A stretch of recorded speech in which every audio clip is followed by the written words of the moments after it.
Bonjour Jason, bonjour millions de téléspectateurs de l'émission Cocori, le chant du coq télévisé sur la télévision du monde. Vous avez un coq chez vous? Un coq, oui, Donc il y a des poules. toujours. Impossible d'avoir des coqs sans avoir des poules. Cocori. Bon, allez, on va. Si un coq aperçoit un crotal, il y a de fortes chances quand même, parce que souvent la bagarre entre les volailles et les reptiles, souvent, Ouais. c'est la volaille qui remporte. Hein. Ouais, très souvent. Oui, parce qu'un coq peut bien finir avec un serpent. Mais un crotal, c'est encore plus dangereux. Mais parlons plutôt de l'artiste.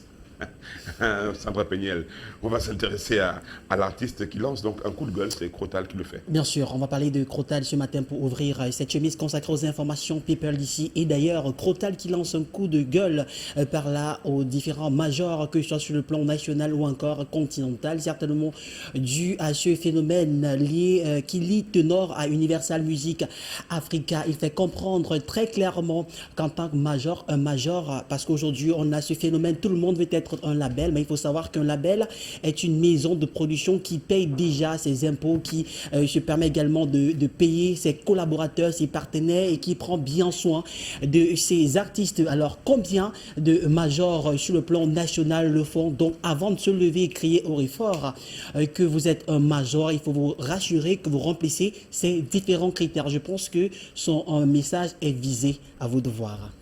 D'accord, mais sinon, côté Sinamuka, je pense que c'est son syndicat, Ouais. bref, pas son syndicat, puisque la fonction de fondateur et tout ça est sujet à polémique Ouais. ces derniers temps, mais il est le président en exercice. J'espère que tout se passe bien Ouais, ça va, côté ça va. Il n'y a syndicat. aucun problème, ça va.